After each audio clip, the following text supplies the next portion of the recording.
스스로 웅덩이를 판 것인데 그것은 그 물을 가두지 못할 터진 웅덩이다. 이스라엘 민족이 이 두 가지 악을 행하다가 망한 거예요. 자, 첫째는 뭐냐면 생수에 거는 데는 하나님을 버렸다는 거예요. 하나님을. 생수에 거는 우리에게 모든 것을 공급해 주시는 이 하나님을 버리고 이스라엘 민족이 어떤 짓을 했냐? 스스로 웅덩이를 팠다는 거예요. 물을 구하겠다고. 비를 주시는 분이 하나님이신데 하나님께 매달리고 하나님께 부르짖은 게 아니다. 내 힘과 내 능력과 내 지혜로 살아보려고 웅덩이를 파기 시작했는데 죽도록 고생했더니 물이 고이지 않는 그런 터진 웅덩이를 팠다는 거예요. 헛된 짓을 했다는 거죠. 그런데 하나님께서는 이걸 악이라고 해서 악이라고. 하나님을 의지해야 될 하나님의 백성들이 하나님을 의지하지 아니하고 내 힘과 내 능력으로 살려고 발부둥 치는 것을 악이라고 이야기하고 계신단 말이에요.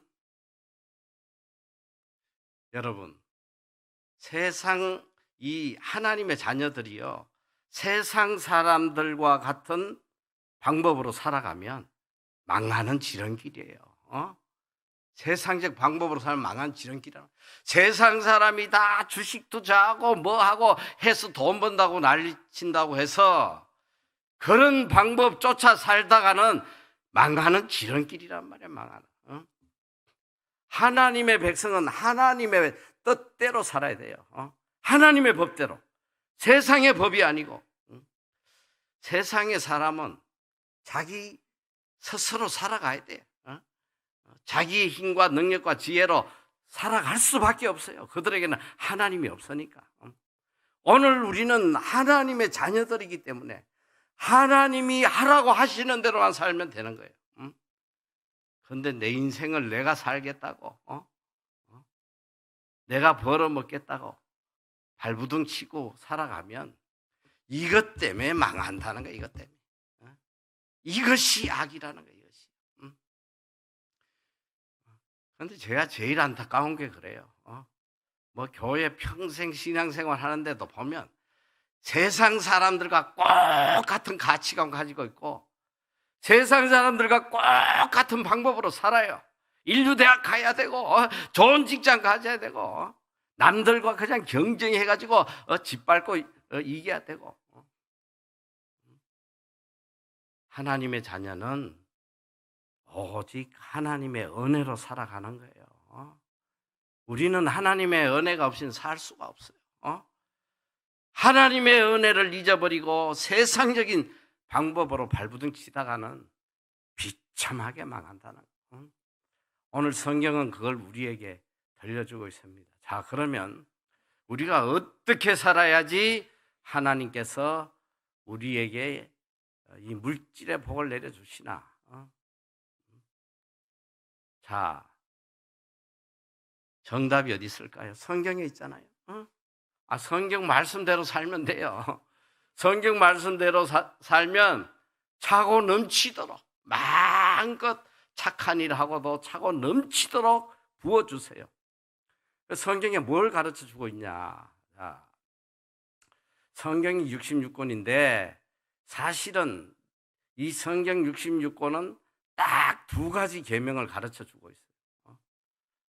그 두 가지 계명은 하나님 사랑, 이웃 사랑이에요.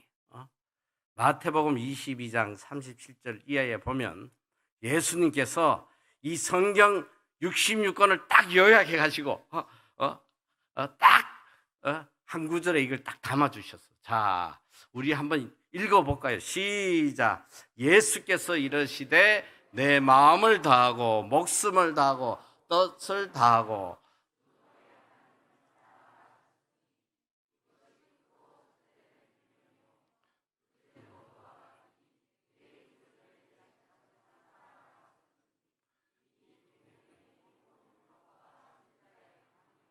아멘. 여기 정답이 지금 있잖아요. 자, 첫째는 내 마음을 다하고 목숨을 다하고 뜻을 다해 주 너희 하나님을 사랑해라. 이것이 가장 크고 첫째 되는 계명이다. 둘째도 이와 같으니 내 이웃을 내 자식같이 사랑해라. 이 두 계명이 온 율법이요 선지자의 강령이다. 이게 성경 전체라는 거예요. 성경 전체는 하나님 사랑, 이웃 사랑 이거 하라는 것입니다. 제가 우리 교인들을 이렇게 보면 무엇이 문제인가? 도대체 무엇이 문제길래 이렇게 교인들이 하나님이 주신 은혜를 못 체험하고 힘들게 살아가나? 사실 개인적으로 제가 보면요, 이 교회 다니는 소위 성도님들이 세상 사람보다 더 비참하게 살아요. 다 고통받고 살아요. 오히려 세상 사람은 즐겁게 살다가 교회는 열심히 나오는데 일평생 행복한 웃음 한 번도 못 웃고 평생 근심 걱정이 떠나지 않고 그렇게 살다가 인생 끝나는 분들 주위에 너무 많은 거예요. 왜 그럴까? 아니 하나님을 믿었으면 세상이 줄 수 없는 평안과 기쁨과 행복을 그리고 이 땅에서 천국을 누리다 가야지. 이게 성도의 삶인데 왜 이렇게 비참하게 살다가 다 끝을 맺나? 그 이유가 도대체 무엇일까? 제 나름대로 이렇게 봤더니 여기에 문제가 있는 거예요. 하나님이 분명히 하나님 사랑과 이웃 사랑을 하라고 했는데 하나님을 사랑하려고는 애들을 많이 써요. 이렇게 예배마다 참석하고 새벽 기도 나오고 금식하고 성경 읽고 나름대로 하나님을 사랑하려고 발부둥을 치는데 문제는 뭐냐면 이웃 사랑에 대해서는 아무 관심이 없어. 내 이웃이 굶어 죽든지 말든지 아무 관심도 없단 말이야. 교회 안에서는 그냥 너무너무 하나님을 잘 섬기는 것 같은데 교회 문 밖에만 나가면 어떤 때는 보면 세상 사람보다도 더 이기적이고 세상 사람보다도 더 세상적이고 어려운 이웃을 보고는 눈길 한 번 안 주는 이런 교인들이 대부분 뭔가 잘못되지 않았어요. 우리가 하나님 사랑, 이웃 사랑 이건 한 계명이에요. 이건 절대로 분리할 수가 없어요. 내가 하나님을 사랑하면 하나님의 말씀을 사랑해야 되잖아. 이웃을 내 몸같이 사랑하라 하면 사랑하는 흉내라도 내야지. 이웃이 굶어 죽어도 누가 돈 한 푼 달라고 뭐 지하철 가고 하면 구걸한 사람들이 얼마나 많아요. 돈 만 원도 주는 사람을 찾아보기 어렵단 말이에요. 이러고도 하나님을 사랑한다고 교회 와서는 그냥 생명을 바치겠다고 하나님 앞에 눈물 흘리고 그냥 그리고 교회 문 밖에만 나오면 이웃이 굶어 죽어도 눈길도 안 주는데 이게 잘못된 신앙 아닙니까? 자, 제가 이 성경을 이렇게 보면서 이웃 사랑 여러분 이 성경은 우리에게 뭘 가르치냐면 하나님의 사랑 우리가 받은 이 하나님의 사랑을 이웃에게 증거하는 삶을 살라는 거예요. 이게 성경이에요. 하나님으로부터 받은 사랑을 이웃에게 증거함으로 인해서 이 이웃도 하나님을 찬양하도록 그런 삶을 살아라. 이것이 우리에게 주신 사명이에요. 자, 하나님이 우리를 창조하신 목적이 뭘까요? 우리를 왜 이 땅에 창조하셨어요? 이사야서 43장 1절에 21절에 보면 다 그 성경 말씀은 알아요. 하나님께서 우리를 하나님을 위해 지으시고 하나님을 찬송하게 하기 위해서 지으셨다. 그렇게 다 알고 있는데 저는 에베소 2장 10절 보고 놀랐어요. 왜 우리를 또 창조하셨냐? 또 다른 목적은 보니까, 자, 한번 에베소 2장 10절을 우리 다 같이 한번 읽어볼까요? 자, 저기 떴는데 시작. 우리는 그가 만드신 바라 그리스도 예수 안에서 선한 일을 위하여 지으심을 받은 자니. 여기까지만. 자, 보자. 우리는 그가 만드신 바라 그리스도 예수 안에서 선한 일을 위하여 지으심을 받은 자니, 이 일은 하나님이 전에, 그러니까 창세 전에 예비하사 우리로 그 가운데서 행하게 하려 하십니다. 우리를 창조하신 목적이 이 땅에서 선한 일 하라고 창조하셨다는, 선한 일. 창조의 목적이에요. 저는 더 충격받은 말씀이 있어요. 자, 이제 다음 주가 고난주일이고 다음 주일이 부활주일인데, 자, 예수님이 우리를 대신해서 십자가에 죽어주셨어요. 왜 죽어주셨을까요? 우리 죄를 대속하시고 우리를 의롭게 하시고 하나님의 자녀 되게 하시고 영생을 누리게 십자가에 죽어주셨어요. 그런데 예수님이 십자가에서 우리를 대속하신 구체적인 그 목적이 디도서 2장 4절에 나타나 있는데, 이것 또한 놀라운 말씀이에요. 자, 디도서 2장 4절 다 같이 한번, 14절, 디도서 2장 14절 다 같이 한번 읽어볼게요. 시작. 그가 우리를 대신하여 자신을 주심은 모든 불법에서 우리를 속량하시고 우리를 깨끗하게 하사 선한 일을 열심히 하는 자기 백성이 되게 하려 하심이라. 십자가에 왜 죽어주셨냐면 선한 일 열심히 하는 자기 백성이 되게 하십니다. 이 땅에서 선한 일 열심히 하라고 우리를 죄에서 구원하시고 의로운 자로 하나님의 자녀로 삼아 주셨다는 것입니다. 저는 또 더 놀라운 말씀을 성경에서 보게 됩니다. 성경을 왜 주신 것 같아요? 성경을. 성경책을 왜 우리에게 주셨을까요? 자, 디모데후서 3장 16절이야. 자, 디모데후서 3장 16절부터 시작. 모든 성경은 하나님 교훈과 책망과 바르게 함과 의로 교육하기에 유익하니 이는 하나님의 사람으로 온전하게 하며 모든 선한 일을 행할 능력을 갖추게 하려 함이라. 할렐루야. 정말 놀라운 말씀 아니에요? 성경책을 주신 목적이 하나님의 사람으로 온전하게 해서 모든 선한 일을 할 능력을 갖추도록, 이걸 위해서 성경책을 주셨다는 거예요. 자, 우리가 이 말씀을 이렇게 전체적으로 종합해 보면, 왜 하나님이 우리를 이 땅에 보내시고 우리를 구속하시고 우리에게 이렇게 말씀으로 매일 양육을 하시는지, 그 이유는 딱 하나예요. 이웃 사랑하라는 거예요. 이웃에게 선행을 하다 오라는 거예요. 선행. 그래서 예수님도 마태복음 5장 16절에 보면 이렇게 말씀하세요. 자, 너희는 세상의 빛이라고 했어요. 너희는 세상의 빛이다. 자, 5장 16절 다 같이 한번 읽어보시죠. 시작. 이같이 너희 빛이 사람 앞에 비치게 하여 그들로 너희 착한 행실을 보고 하늘에 계신 너희 아버지께 영광을 돌리게 해라.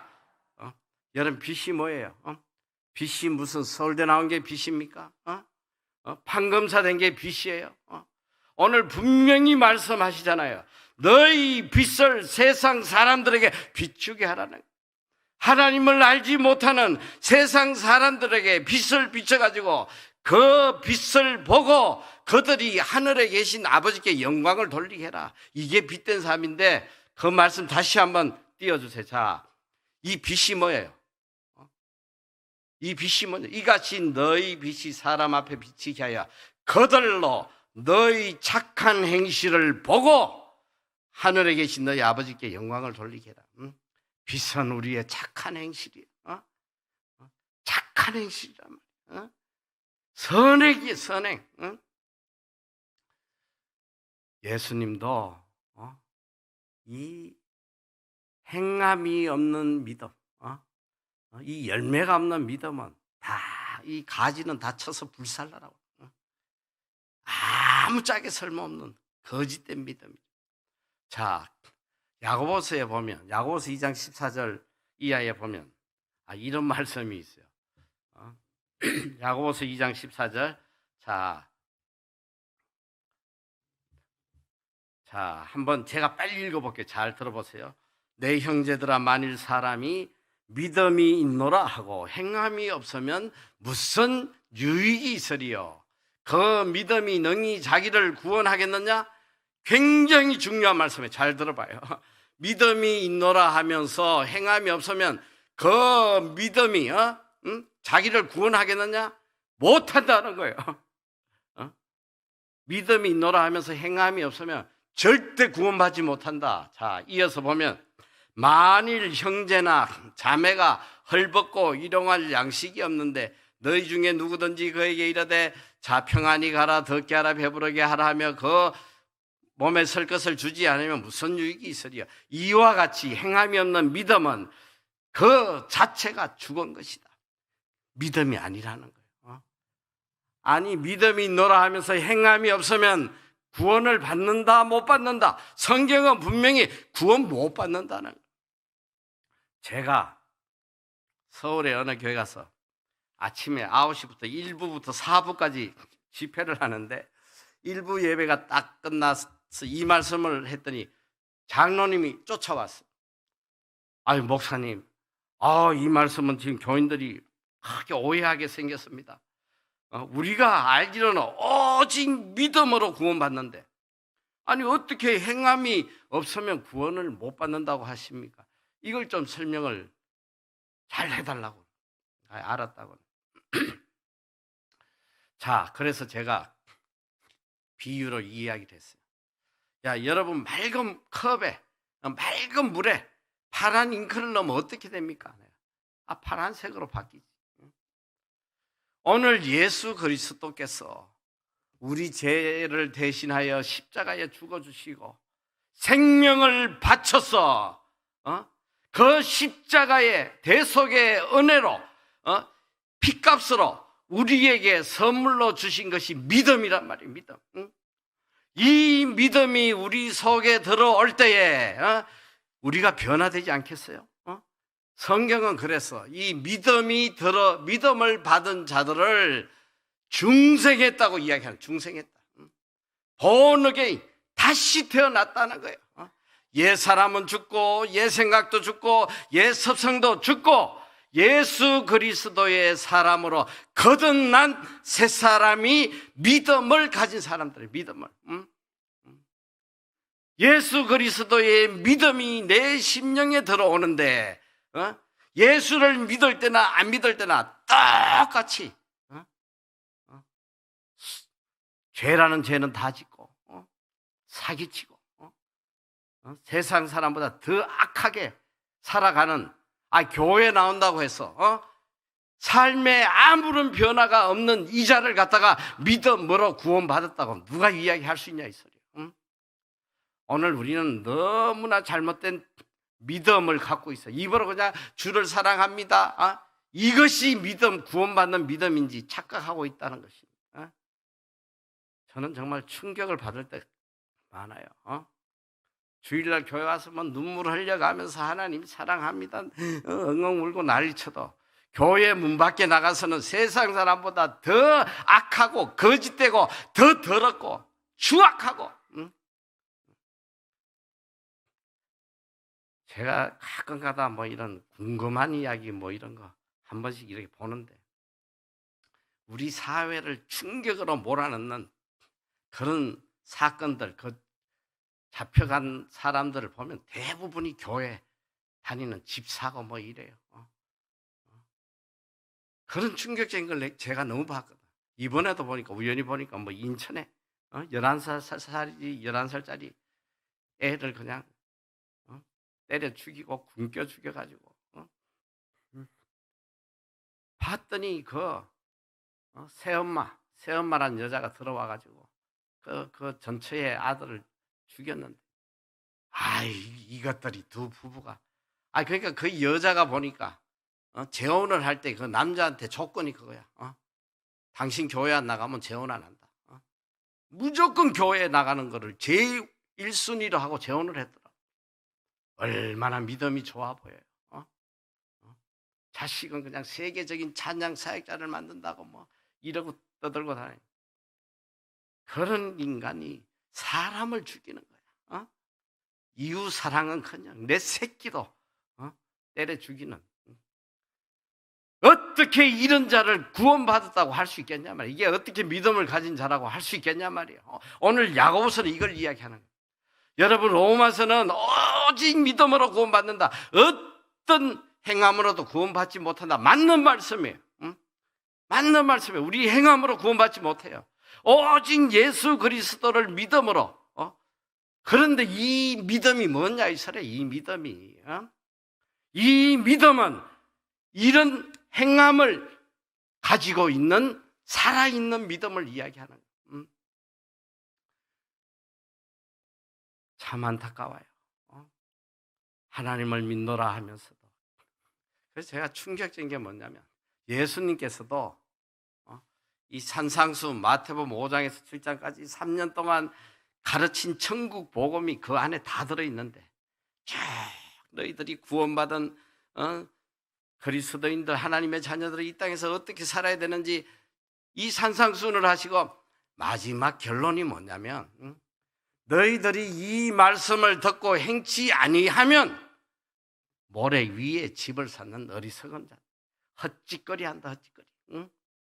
아무리 성경을 백독하고 뭐 다 알면 뭐하나.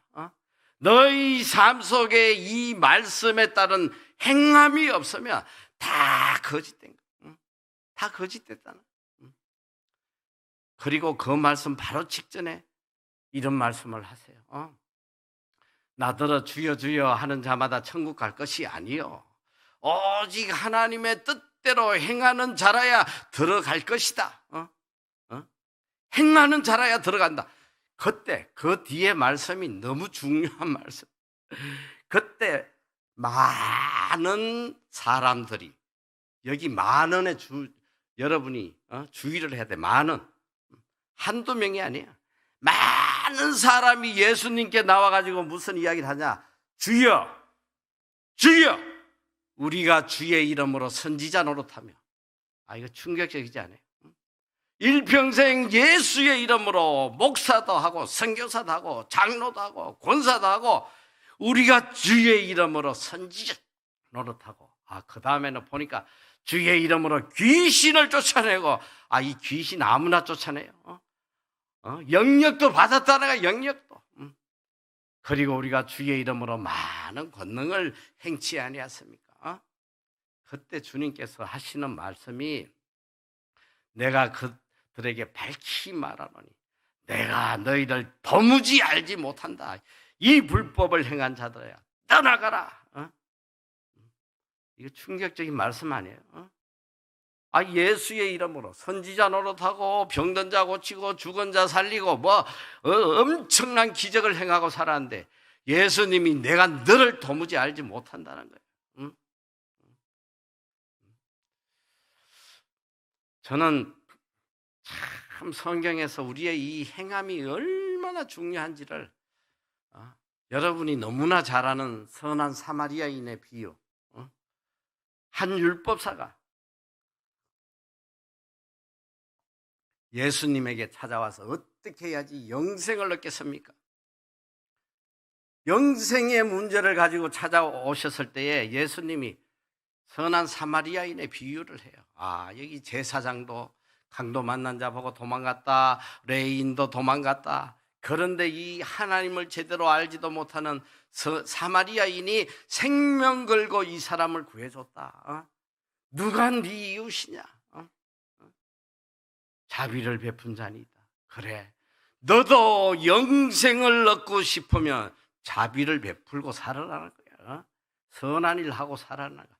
제사장 하면 뭐하냐? 일평생 그냥 하나님 앞에 제사 드리고 일평생 영적인 그런 행위를 하고 살면 뭐하겠어? 레인이 뭐예요? 일평생 성전을 관리하고 하나님의 일을 담당하는 사람이야. 백날 그런 일 하면 뭐하냐 이거야. 너희 삶에 이런 선행이 없으면 영생 받지 못해.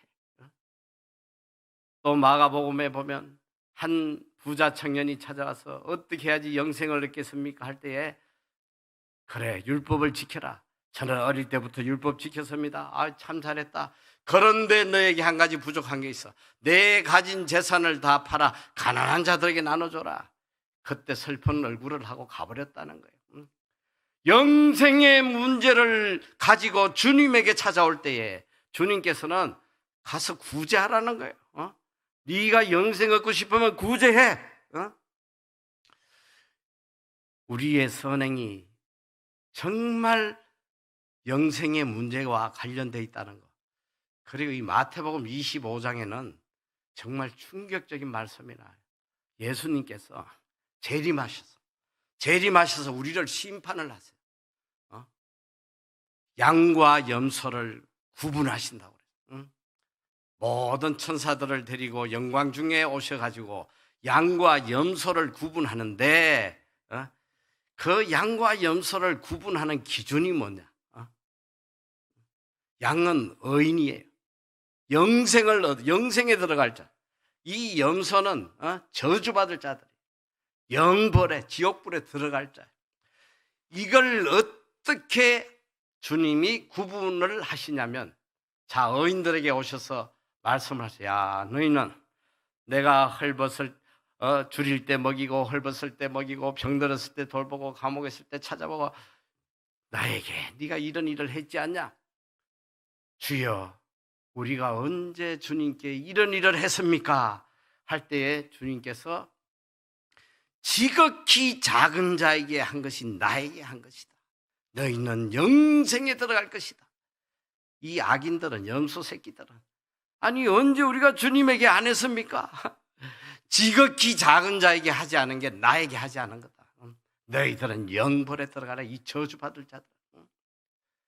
여러분, 아무리 교회 열심히 나오고 아무리 기도하고 성경 읽고 하면 뭐 하겠어요? 내가 정말 진정으로 이웃을 불쌍히 여기고 이웃에게 선행을 베푸지 않는데 행함 없는 믿음, 이 죽은 믿음 가지고 백날 신앙생활하면 뭐 하겠냐 이 소리. 그렇게 사니까 일평생 신앙생활해도 근심 걱정 염려가 떠나지 않냐. 가난해서 벗어나지도 못하고. 자, 지금부터 우리가 어떻게 살 때에 하나님이 어떤 복을 내려주시는지, 저는 하나님이, 그러니까 이 구제, 이웃사랑, 여러분 이웃사랑의 첫걸음이 뭔지 알아요? 이웃사랑의 첫 번째 첫걸음이 구제예요. 구제. 여러분, 굶어 죽어가는 이웃에게 먹을 것도 안 갖다 주는 사람이 뭘로 이웃을 사랑하겠다는 거예요? 굶어 죽어가는 이웃에게 돈 많은 돈 못 주는 사람이 무슨 이웃을 내 몸같이 사랑한다는 거예요? 구제가 얼마나 중요한 것인지. 예수님께서 마태복음 6장 산상수훈에 보면 마태복음 6장은 무슨 내용이냐면 구원받은 천국 시민들이 이 땅에서 새로운 삶을 살아야 되는데 그 새로운 삶을 어떻게 사는지 세 가지를 이야기하세요. 이제 너희들은 구원받은 자로서 이 세 가지를 생활화해라. 그런데 예수님께서 놀랍게 첫 번째 뭘 이야기하시냐면 구제를 이야기하세요. 둘째 기도를 이야기하세요. 셋째 금식을 이야기하시는 거예요. 저는 처음에 이해를 못했어. 아니 기도가 더 중요하지 않나?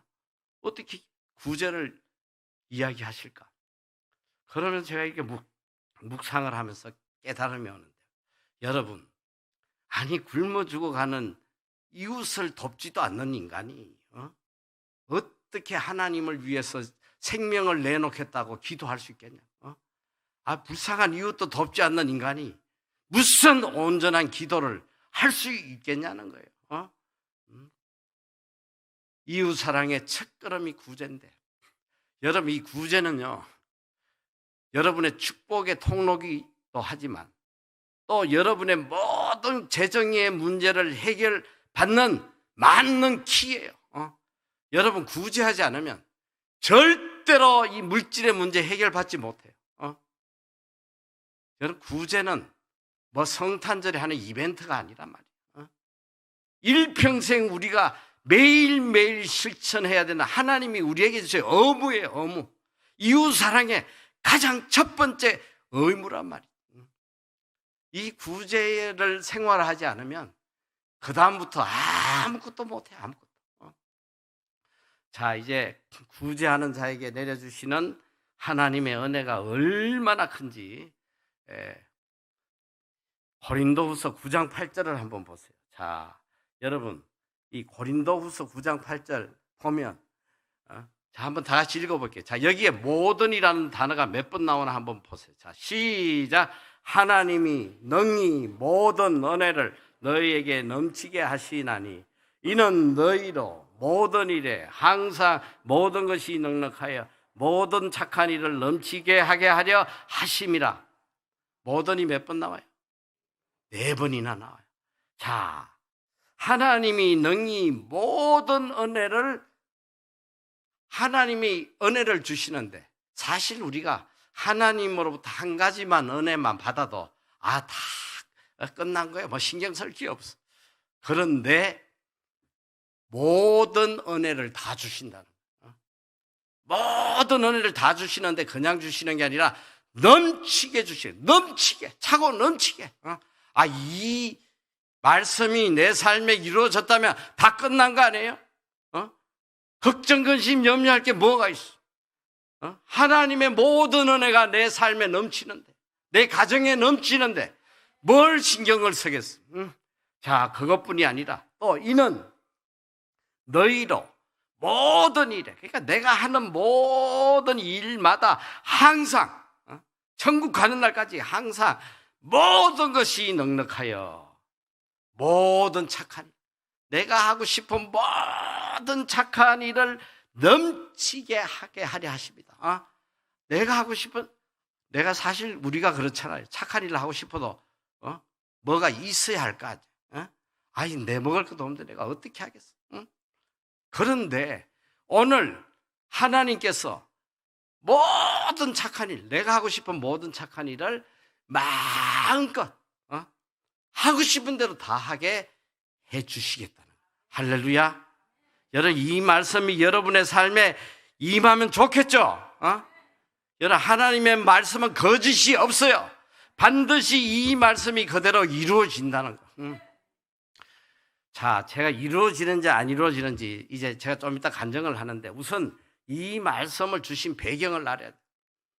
언제 하나님께서 이 말씀을 주셨냐면 바울을 통해서 주신 말씀인데, 바울이 3차 선교 여행을 떠났을 때에 마게도냐 지역에 가 있을 때에 소식이 들려서 예루살렘의 성도들이 흉년을 만나가지고 다 굶어 죽어가고 있다. 그 소식을 듣고 너무 마음이 아파서 한 번도 얼굴을 보지도 못한 사이지만 마게도냐 교인들 또 고린도 교회들에게, 야, 예루살렘에 있는 우리 형제들이 지금 굶어 죽어가고 있으니까 너희가 좀 구제 연보를 좀 해달라. 이렇게 할 때에 고린도서 8장 2절에 보면 참 놀라운 말씀이 나와요. 이 마게도냐 교회인데, 마게도냐 교회가 어떻게 헌금을 하냐면 여러 환난 가운데 밖으로는 예수 믿는다고 잡아 죽이고 핍박하고 정말 견딜 수 없는 그런 환난 가운데 있었고, 또 내적으로는 어떤 어려움이 있었느냐, 극한 가난 속에, 그냥 가난도 아니야, 찢어지게 가난, 당장 내 먹고 살기도 어려운 그런 극한 가난 속에 있었는데, 이들이 어떻게 구제 연보를 했냐면, 첫째는 기쁨으로 했다고 그래. 기쁨으로. 그리고 둘째는 풍성하게 했다는 거예요. 내 먹을 거 생각하지 않아요. 내가 당장 굶어도 내 형제 자매들 먼저 살려야 되겠다고 해서 한 번도 얼굴 본 적도 없는 예루살렘 성도지만 자기의 가진 것들을 다 내어놓을 때 하나님께서 이런 엄청난 축복의 약속을 하시는 거예요. 성경에는 보면 이 구제에 대해서 하나님이 어떻게 복을 주신다는 내용이 너무너무 많아요. 신구약에 너무너무 많아요. 자, 제가 이 말씀, 하나님이 능히 모든 은혜를 너에게 넘치게 하시나니 이는 너희로 모든 일에 항상 모든 것이 넉넉하여 모든 착한 일을 넘치게 하게 하려 하심이라. 이 말씀이 이루어지는지 안 이루어지는지 제 간증을 여러분에게 잠깐 말씀을 드리겠습니다. 저는 저희 어머니가 굉장히 믿음이 좋아서 사실 6.25 이후에 태어나서 정말 찢어지게 가난했거든요. 저희도 7남매인데 진짜 한 끼 한 끼를 걱정하고 어디 가서 빌려와서 먹고 뭐 그렇게 어렵게 이제 저희가 살았는데 저희 어머니가 굉장히 믿음이 좋으신 분이에요. 우리 어머니에게는 오직 한 가지 간절한 소원이 있었는데 그게 뭐냐면 아들을 하나 주시면 주의 종으로 바치겠습니다. 뭐 우리 집에 딸이 5이니까 그래서 아들 하나 주시면 주의 종으로 바치겠습니다. 그러고 이제 제가 태어났다고 그래요. 그래가지고 저를 갖다 바쳤는데 저하고 한마디 상의도 안 하고 그냥 갖다 바치셔가지고 제가 참 매를 많이 맞았어요. 어릴 때부터 그냥 너 목회자인데 뭐 벌 받는다 하도 그냥 협박을 하니까 겁이 나가지고 목회자가 되려고는 했는데 이제 자라니까 죽어도 못 하겠더라고. 죽어도 목사는 하기가 싫어요. 끝까지 안 가고 제가 이제 한전 본사에서 10년을 근무했는데 하나님께서 참 매를 많이 때리셔. 제 시간이 없어서 다 이야기 못 하고 끝까지 안 가고 버티니까 마지막에 저희 가족이 저 부산에 해운대 여행 갔다가 그만 밤에 시속 80km로 차를 몰고 오는데 반대 차선에서 술 취한 청년이 중간선을 넘어가 정면 충돌을 해버려요. 여러분 80km로 충돌하면 다 죽어요. 차의 지붕까지 다 박살이 났는데 참 놀랍게도 저희 가족은 하나님이 지켜주시고 제 무릎을 그냥 박살을 내버리시더라고요. 그래가지고 6개월 동안 대수술을 받고 간신히 하나님 앞에 걸어만 나가게 해주시면 내가 신학 가겠다고 해가지고 6개월 만에 걸어 나왔는데 그때 기도를 잘못해가지고 제대로 해야 되는데 너무 급하니까 걸어만 나가게 해주시면 가겠다. 그때 걸어는 나오게 하시는데 장애 5급으로 그때 단을 하나 더 넣어야 돼. 정상적으로 걸어 나오게 해주시면 신학 가겠다고 해야 되는데 어쨌든 그래가지고 간신히 한 발 한 발 장애를 가지고 나와서 38에 이제 직장을 그만두고 집 하나 있는 걸 팔아서 무작정 뉴질랜드 신학대학교에 유학을 갔어요. 가서 제가 이제 그 공부하는 동안 제 일생에 가장 고통스러웠던 시간이에요. 뭐 영어로 공부하는 것도 너무 어렵지만 제일 고통스러운 게 가져간 돈이 다 떨어져. 거지처럼 살아. 과일 하나를 못 사 먹고 이 과일 가게 앞에 가면 한 박스에 1불 1,000원도 안 하는데 그게 뭐냐면 썩은 과일들. 짐승들 주라고 팔아요. 그것 사다가 파먹고 침대도 하나 없이 몇 년을 그냥 카펫에서 그러고 애꼈는데도 몇 년 지나니까 집세를 못 낼 정도로 거지가 돼버려. 여러분 그 두려움이라는 거는 말로 못하고 외국 땅에 가서 그러니까 이 항상 바위돌이 가슴을 짓누르고 있는 것처럼 고통스러운데 뭐 제가 할 게 뭐가 있어? 하나님 앞에 매일 밤마다 엎드려서 이곳에서 주의 일을 할 수 있게 길을 좀 열어달라고 매일 눈물로 기도를 하는데 어느 날 하나님께서 응답을 하시더라고. 아무 염려하지 말고 기다리라는 거예요. 5년 안에 내가 너에게 선교센터와 영어학교를 세워주겠다. 믿을 수 없는 말씀이 계속 밤마다 기도하면 또 들려주시거든요. 그래서 어느 때인가부터 제가 그 말씀을 받아들였어요. 그랬는데 1년, 2년, 3년이 지나는데 아무것도 일어나지. 근데 3년이 됐을 때 느닷없이 하나님께서 무슨 말씀을 하시냐면 실버데일이라는 곳에 가서 땅을 사라고 그래요. 여러분, 이 실버데일이 어디냐면 뉴질랜드 그 오클랜드라는 제일 큰 도시가 있는데 거기서 이제 고속도로로 차를 몰고 한 30분을 가면 허벌판을 달려야 돼. 허벌판을 달려 한 30분을 가면 조그만 실버데일이라는 조그만 마을이 있어요. 거기에서 땅을 사라고는. 그러니까 믿어집니까? 자, 첫째는 땅을 살 돈이 어디 있으며, 둘째는 그 목장을 할 것도 아닌데 거기서 땅을 사서 뭘 하겠어? 그런데 계속 하나님께 기도하는데 계속 실버데일에 실버데일 가라는 거예요. 견디다 못해서 가봤어요. 저는 개인적으로 어떤 생각을 했냐면 5년 안에 영어학교를 세워주신다니까 여기다가 세우라고 그러시나 해서 2,000평짜리 땅을 찾았어요. 2,000평. 하루 종일 돌아다녔는데 없더라고. 그래가지고 돌아오는데 한 사람을 만나게 하시는 하나님께서.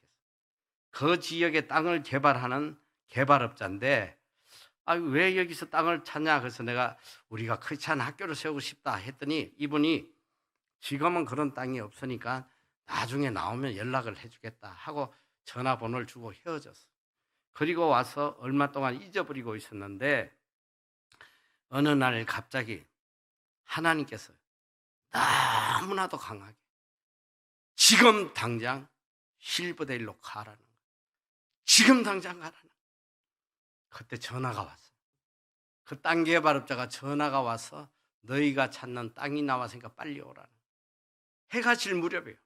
해가 질 무렵에 급히 제가 그곳을 갔더니 땅을 보여주는데 이야, 제가 2,000평짜리 땅을 찾았는데 제 눈앞에 펼쳐진 땅이 몇 평이었냐면 17만 평이야. 별로 놀라지도 않으시네. 끝이 보이지 않는 땅을 보여주시는 거예요. 그 땅이 그 당시에 얼마였냐면 200만 불인데 우리 돈으로 16억이었어요. 이 땅을 이렇게 보고 있는데 성령께서 하신 말씀이 이 땅은 내가 너를 위해 준비한 땅이다. 계약해라. 무슨 돈으로 계약해? 그런데 이 땅 주인이 이런 제안을 해요. 너희가 만일 땅을 사면 2년 안에 갚도록 해주겠다. 2년 안에 갚게 해주겠다. 제가 이러면 어떤 교회가 막 할렐루야 아멘 막 이래요. 그런데 그 믿음 좋은 사람들이 2년 뒤에 뭘로 갚어? 그런데 하나님께서 마음에 기쁨을 주시는 거예요. 너무너무 기쁨이 넘치는 거예요. 그래서 무조건 계약을 했어요. 우리가 사겠다. 1불도 안 깎고 내가 사겠다. 계약을 했는데 그 땅을 계약하고 왔던 뉴질랜드 그 주위의 사람들이 저보고 하나같이 하는 말이 Are you crazy? 네 미쳤냐 이 소리야. 어떻게 미치지 않고 그 허벌판에 땅을 사냐고. 그 50년 지나도 개발 안 된다. 그건 사실이야.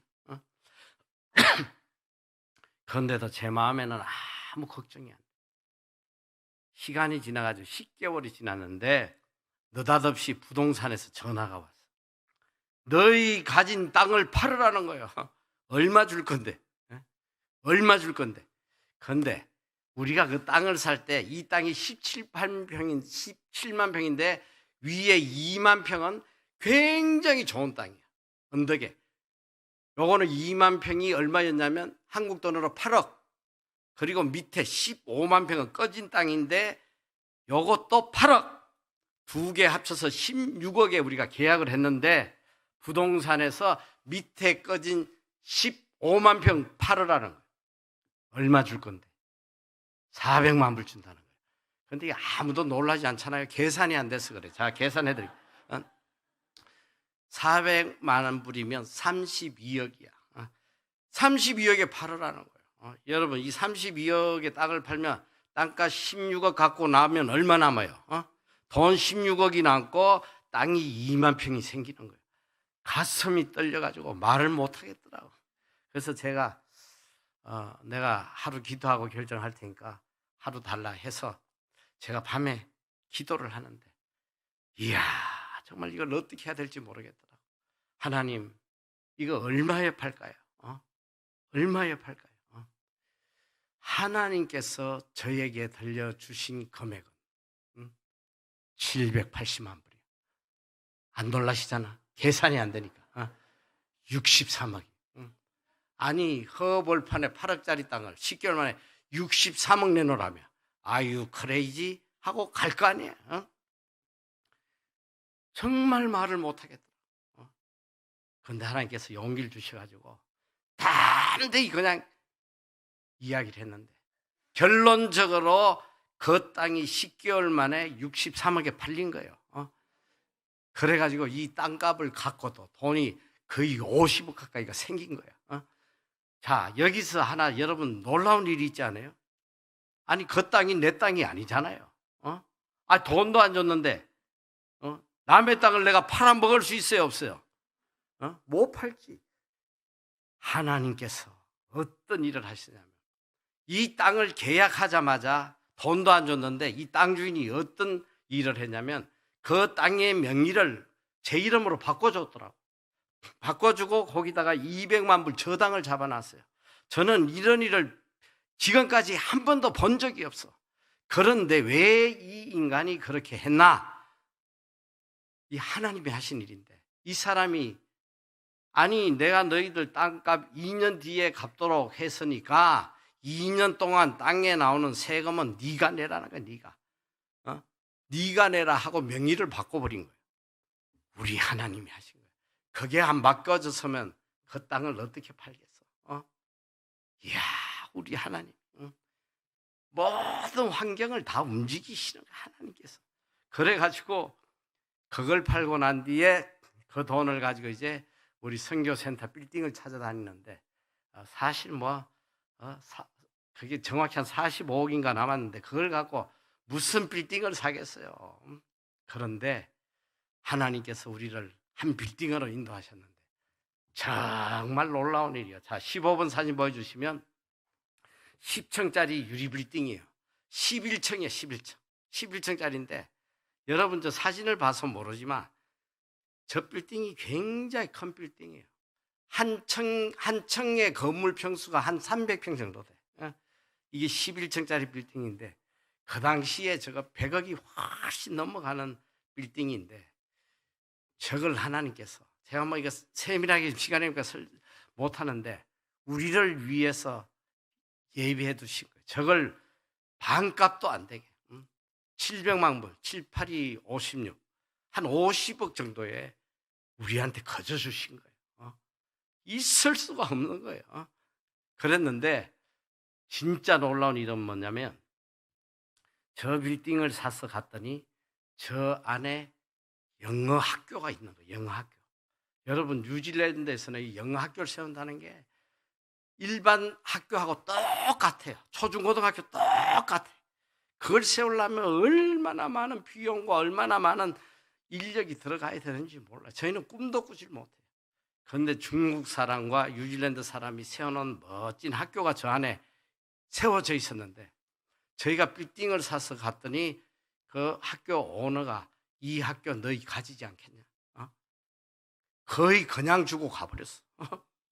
5년 안에 영어학교와 선교센터 세워주신다는 게 그대로 이루어졌는데 그리고 1년 뒤에 하나님께서 야 빌딩 하나 가지고 되겠냐 내가 하나 더 줄게 16번 사진 보여주시면 옆에 10층짜리 빌딩을 또 하나 주셨는데 자 저기 첫 번째 저 빌딩을 주실 때 어떤 일이 있었냐면 빌딩을 사서 갔는데 유령 빌딩이에요. 유령 빌딩 3년 동안 저 빌딩에 세입자가 전혀 없어요. 탕탕 학교 하나 달랑 한 2개, 1개층 딱 들어있고 거의 다 비어있는 거예요. 그러니까 도저히 견디다 못해서 저희한테 헐값에 팔아버렸는데 저희가 저걸 인수를 해서 갔더니 관리비가 몇 억씩 나오지. 학교를 주셨는데 적자가 어마어마하지. 우리 빌딩 매니저가 야 이거 우리 은행에 또 넘어가겠다. 큰일 났다. 어떻게든 세입자 좀 구해보자. 신문에 광고 내자고 와서 난리인데 제가 우리 그 빌딩 매니저한테 딱 한마디 했어요. Shut up. 제발 입 좀 다물어라. 응? 가만히 있어. 무에서 빌딩을 주신 하나님께서 이까지 세입자 하나 안 채워주시겠나? 하나님의 때를 기다려. 제가요 입으로 이 말을 딱 하고 딱 한 달 동안 저 빌딩을 하나님 다 채워주시더라고요. 이거 있을 수가 없는 거예요. 딱 한 달 만에 저 빌딩이 전체가 다 차버렸어요. 정부 기관들을 막 끌어다가 하나님께서 다 집어넣은 거예요. 그리고 1년 뒤에 옆에 빌딩을 또 주셨는데 저 빌딩을 살 때도 저 빌딩도 유령 빌딩이 텅텅 비어있는, 거기에 누가 들어있으냐면 그 나라 국세청이 세계청을 임시로 쓰고 있어서 딱 3년 동안 자기들이 지금 사옥을 새로 짓고 있어서 3년이 돼야 완공이 돼서 들어간다는 거예요. 그래서 임시로 3년만 있겠다. 제가 저 빌딩 살 때 주위에서 난리가 났어요. 망한다고. 3년 뒤에 나가면 있는 빌딩도 다 은행에 넘어간다고 말이지. 다들 염려할 때에 저는 기쁨이 넘쳐났기 때문에 그들에게 이렇게 이야기했어요. 야, 국세청이 나가긴 어딜 나가? 못 나간다. 하나님이 사인해 주셔야 가는 거지 어딜 나가? 저는 계속 그 이야기를 한 거예요. 조감도 들고 와서 다 보여주는데도 못 나가. 저 빌딩을 사고 몇 개월 안 됐는데 어떤 일이 있었냐면 국세청 본부에서 임원들이 한 대여섯 명이 저를 찾아왔어요. 와가지고 하는 말이 저 빌딩 전체 다 임대하겠다. 전체를. 몇 년 동안? 21년 동안. 우리 하나님이 이런 분이에요. 저 두 빌딩을 다 채워주시는데 1년에 수십억이 막 쏟아져 들어오면서 물질을 막 쏟아 부어주시는, 마음껏 선교하고 구제하도록. 그리고 또 17번 사진 보여주시면 바로 옆에 또 4층짜리 미래 선교센터 빌딩을 하나 주셨고, 18번 사진 보여주시면 이렇게 빌딩이 나란히 붙어 있어, 한 타운에. 그리고 19번 사진 보여주시면 저희가 이제 전 세계에 양식 나눔하고 선교 지원하고 들어오는 대로 다 선교 사역을 하니까 이제 물질이 많이 필요한데 하나님께서 저게 한 2만 평 정도 되는 쇼핑몰이에요. 저 사진을 봐서 모르지만 이 바깥에 주차 750대를 주차할 수 있는 큰 쇼핑몰이에요. 저걸 우리에게 주셔가지고 또 저기서 많은 선교 자금을 나오게 하시고, 20번 사진 보시면 3,000평 되는 땅에 저렇게 아름다운 이 안식관 건물을 주셔서 아름답게 쓰고 있고, 21번 사진 보여주시면 이건 정말 놀라운 일인데 크리스찬 캠프예요. 한국어로 말하면 기도원이에요. 우리 저 부목사가 어느 날 저한테 와서 그래요. 이 오클랜드란 도시에 한국 교민이 한 2, 3만 명 되지 않겠나 하는데 교회가 100개가 넘어요. 그런데 다 외국 교회를 빌렸으니까 예배 드리고 바로 나오고 같이 집회를 하고 싶어도 하질 못하고 늘 영적으로 갈급한데 기도원이라도 하나 있으면 가서 기도라도 할 텐데 그런 데가 없으니까 우리가 우리 교민들을 위해서 기도원을 하나 좀 만듭시다. 자꾸 그래요. 우리밖에 할 사람이 없다는데 이 기도원 만드는 게 한두 푼 드는 것도 아니고 엄두를 낼 수가 없는데 제 마음에 간절한 마음이 생기더라고요. 우리가 정말 이걸 좀 하나 만들어주면 좋겠다. 그런데 아무 대책이 없는 거예요. 어마어마한 물질도 들어가야 되고 또 좋은 위치에 그런 건물을 찾는다는 것도 쉽지 않고, 그런데 저기 뒤에 바로 바다가 있잖아요. 바다하고 붙어 있고 또 안에 내과도 흐르는데 저게 약 2만 평 정도 되는 할리데이 파크예요. 원래 할리데이 파크는 뭐냐면 외국에서 뉴질랜드 여행을 오면 공항에서 이 캐러밴을 빌려가지고 가서 자고 쉬면서 휴식하는 곳이 이제 할로데이 파크인데 저 안에는 뭐 모든 시설이 다 돼 있어.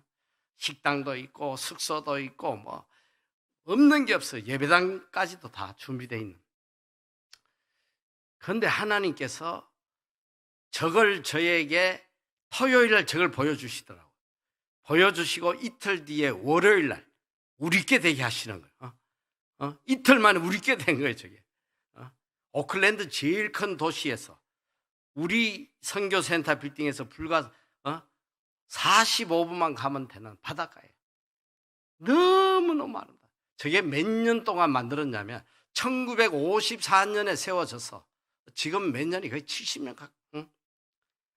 모든 시설이 다 갖춰. 이틀 만에 우리에게 주셔가지고 지금은 한국 교회들뿐 아니라 뭐 이민 교회들이 다 오는 거야. 중국 교회, 필리핀 교회 오고 뭐 마오리 교회도 오고 뭐 남태평양 모든 사모안들 얼마나 아름답게 저기가 기도원으로 사용이 되는지 몰라요. 우리 하나님이 이렇게 위대하시더라고. 그리고 우리 학교를 통해서는 정말 놀라운 역사가 있었죠, 그동안. 처음에는 이제 우리가 한국의 어려운 목회자 자녀들 장학금 줘서 이제 무료 영어 연수를 6개월씩 시키는데 처음에는 뭐 형편이 어려우니까 한 10명 이렇게 시작을 했는데 하나님이 물질을 부어주셔가지고 1년에 무려 200명씩 장학금을 줘가지고 처음에는 목회자 자녀만 하다가 나중에는 이제 크리스찬 청년들은 누구나 다 지원할 수 있게 해서 지금까지 수천 명이 지금 43기가 공부하고 있으니까 1년에 2번이니까 벌써 22년 동안 수천 명이 다녀가고 그리고 외국 아이들 한 번도 복음을 듣지 못했던 아이들이 와서 예수 믿고 변화되고 뭐 특별히 중국 아이들 세례 받은 아이들이 뭐 수백 명이 나오고 엄청난 역사가 일어났죠 그동안. 그리고 제가 이 학비를 장학금을 주다 보니까 어떤 문제가 있냐면 생활비가 없어서 못 오는 애들이 있고 또 와서도 너무 힘들어하는 애들이 있어요. 그래서 하나님께 우리 아이들이 가장 적은 비용으로 체류할 수 있도록 장학관을 달라고 하나님께 기도하는데 여러분 뉴질랜드 집값이 세계 제일 비싸잖아요. 방 3개짜리도 다 10억이 넘어가. 우리 최소 방이 5개가 넘어요. 그런 장학관을 달라고 하는데 지금 사진을 올렸는데 대저택들을 장학관으로 주셨는데 저런 장학관을 몇 개 주셨냐? 20개. 20개를 주셔가지고 지금까지 뭐 마음껏 아이들이 우리 아이들뿐 아니라 외국의 아이들까지도 마음껏 저기서 신앙 훈련 받도록 해주시고 23번 사진 보여주시면 이렇게 한 번 올 때마다 이렇게 많은 아이들이 몰려와서 훈련을 받았죠. 그리고 24번 보시면 선교센터, 하나님이 우리 빌딩을 선교센터로 주셨기 때문에 제가 가서 제일 먼저 한 게 선교센터를 세운 거예요. 그 선교기관들이 다 뭐 있을 곳이 없어가지고 이 차고에서도 일하고 뭐 공장에서도 일하고 이러는데 모든 선교기관들을 다 끌어모았어. 다 들어와요. 무상으로 사무실 다 주고 관리 비용 우리가 다 대줄 테니까 다 들어와. 그래서 지금 뉴질랜드 최대 선교센터가 세워졌는데 저기에 몇 개 기관이 일하냐면 국제 선교기관 17개가 일해요. 뉴질랜드 역사에 없는 일이. 17개 국제기관이 함께 지금까지 20여 년이 넘게 함께 일하고 있단 말이에요. 그리고 25번 사진 보여주시면 제가 이제 한국에 1년에 2차례 늘 집회를 나오면서 10년 전부터 제 마음에 품었던 소원이에요. 이 독거노인들, 노숙자들 너무 이렇게 이 밥을 못 먹는 분들이 많다고 그래서 어떻게든 무료 급식을 좀 해보려고 하는데 뭐 제가 외국에 있다 보니까 뭐 저걸 한다는 게 꿈을 꿀 수가 없었어요. 그런데 하나님께서 한 7년 전에 수원의 그 팔달공원 옆에 저는 7층짜리 나눔센터 빌딩을 주셔가지고 지금 저 빌딩에서 얼마나 놀라운 일이 일어나냐면 한 층은 선교사 안식관, 또 청년들 장학관으로 쓰고, 또 한 층은 두 개 층은 예배실로 쓰고, 또 한 층은 식당으로 쓰고, 또 한 층은 우리 물류 창고로 쓰고, 저 빌딩 거의 다를 지금 어려운 사람들 섬기는데 무료 급식을 지금까지 하고, 제가 여기 와가지고 한 2개월 전부터는 저기에 이분들을 위한, 이 소외된 분들을 위한 예배를 시작해서 토요 예배를 시작했는데 정말 놀라운 일들이 일어나는 거예요. 지금 매주 한 150명 오는데 매주 10명 이상 새로운 분들이 오시는데, 저는 정말 이분들 예배드린 모습을 보면서 야, 이것이 성경에서 말하는 신령과 진정의 예배가 아닌가. 너무너무 간절하게 예배를 드려요. 그 예배를 사모해. 11시에 예배인데 8시만 되면 다 몰려오기 시작한단 말이에요. 그래서 저기에서 이제 식사도 제공하고, 또 일주일 동안 필요한 모든 물품들을 저희들이 또 선물 보따리를 준비해서 나눠주고, 또 의료 선교도 저희 진료도 하고, 이제는 가끔씩 와서 진료도 해주고, 많은 역사들이 지금 수원에서 이루어지고 있습니다. 그래서 앞으로 저희가 저 사역을 좀 크게 지금 확장할 계획을 하고 있고, 또 26번 사진 보여주시면, 저희가 이 코로나 때 모이지 못할 때는 일주일 먹을 양식들을, 선물 꾸러미를 만들어 줬는데 몇 명씩이 아니라 500명이 더 와서, 500, 한 번에 올 때마다. 27번 사진 보여주시면 저희가 뉴질랜드에서도 노숙자 사역을 계속하고 있어요. 자, 28번. 저희가 이 코로나 3년 동안 제일 심려를 기울여 한 사역이 뭐냐면 바로 이 기아 지역에 지금 뭐 굶어 죽는 사람들이 너무 많은 거예요, 전 세계에. 그래서 저희가 30개국을 선별을 했어요. 아프리카, 뭐 동남아 뭐 해가지고 저기 또 뭐 포로 요즘 전쟁 때문에 그 이재민들 뭐 이런 피난민들 그 30개국을 선정을 해가지고 매달 지금 양식을 보내요. 어마어마한 돈을 쏟아보지. 매달 쏟아부어서 보내는데, 놀라운 건 뭐냐면 특별히 저기 뭐 힌두교 지역, 뭐 저런 무슬림 지역, 그 수많은 지역에도 이 양식을 받은 사람들은 다 교회로 몰려 나오는 거예요. 놀라운 열매가 있어요. 저희가 지금 붓고 있단 말이에요, 저곳에. 29번 사진 보여주시면 저희가 또 오랫동안 이 탈북자 아이들 생활비와 또 장학금을 지금 계속 지원해왔고, 뭐 제가 간증을 하려면 끝이었고, 30분 사진 보여주시면 하나님께서 지금까지 끝없이 역사하신 이 기적의 연속의 이야기들이, 이른 비 늦은 비 기적의 이야기가 다 기록이 돼 있어요. 오늘 제가 간증하지 못한 많은 이야기들이 기록이 돼 있고, 그 다음에 31번 사진 보여주시면 제가 서두에 잠깐 이야기했지만 이 코로나를 겪으면서 다 경제에 무너지고 모든 마음이 다 물질에 빼앗겨 있기 때문에 이 물질의 문제를 해결받을 수 있는 이 성경적 진리, 모든 성경적 물질관에 대한 내용을 제가 책에 담았어요. 그리고 제가 지금까지 체험했던 놀라운 기적의 이야기들을 담아서 70개 내용을 담아서 만든 정말 귀한 책이에요. 꼭 읽어야 돼요. 저 책을 읽으면 여러분의 모든 물질의 문제를 해결받을 수 있습니다. 32번 보면 1권은 이렇게 중국어, 영어로도 번역이 되어 있으니까 혹시 필요한 분들은 구해 가시도록 하고, 저 책을 여러분들이 나가실 때 구입할 수 있는데 저렴하게 한 권에 10,000원씩 구입할 수 있는데, 이 판매 대금 전액은 다 노숙자들에게 가는 거니까 여러분들이 꼭 구제하는 마음으로 시작을 해야 돼요. 제가 이제 얼마 남지 않은 시간 동안 짧게 이제 구체적으로 여러분들에게 성경적인 이 우리가 구제할 때 하나님이 어떤 은혜를 주시는지, 그리고 우리가 물질에 대해서 어떤 신앙관을 갖고 살아야 되는지.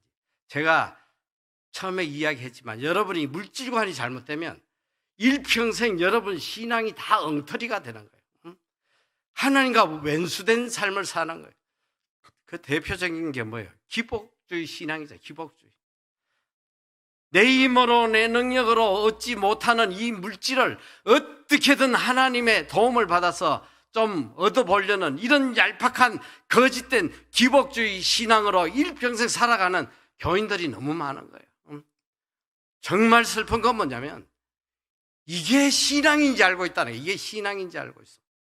거저 와서 하나님께 주세요 하고 맨날 매달리면 이게 신앙인지 알고 있어요. 여러분, 우리가 정신 똑바로 안 차리면 평생 마귀 노름하다가 하나님하고 원수된 삶을 살다 가는 거예요. 자, 첫째는 물질의 주인은 하나님이시잖아요. 하나님이 주시지 않는 물질은 하나도 없어. 다 하나님이 주셔요. 그런데 성경이 우리에게 주신 의무가 뭐냐면 선한 청지기가 되라는 거예요. 선한 청지기. 너희는 선한 청지기다. 여러분, 청지기가 뭐예요? 청지기는 주인이 아니에요. 주인이 맡겨주신 것을 주인의 뜻대로 관리하는 사람이에요. 관리. 그러니까 이 청지기, 저는 그래서 시간이 되면 청지기의 행복이란 책을 하나 쓰고 싶어요. 여러분이 청지기의 삶을 살면요 얼마나 행복한지 몰라요. 이 세상 근심 걱정 염려가 하나도 없어져 버려요. 청지기는 주인이 아니기 때문에 망하든지 흥하든지 신경 쓸 일이 하나도 없는 거예요. 신경은 누가 써야 되면 주인이 써야 돼요. 주인이. 자, 하나님께서 우리에게 모든 걸 맡겨주셨어요. 물질도 맡겨주시고 시간도 건강도 자식도 사업도 가정도 다 맡겨주셨는데 이것은 내 것이 아니라 다 하나님의 것이에요. 그렇기 때문에 맡겨주신 이 모든 것을 하나님의 뜻대로만 관리하면 하나님이 다 책임져 주시는, 신경 쓸 게 하나도 없는 거예요. 특별히 오늘 제가 이 청지기, 물질에 대한 청지기적 사명에 대해서 이야기하는데, 자, 물질을 내 것인 양 생각하고 내가 관리하고 내가 모으려고 발부둥 치면 어떻게 되냐? 여러분, 머리 다 빠져요. 머리 다 빠져. 그리고 다 불면증 걸려.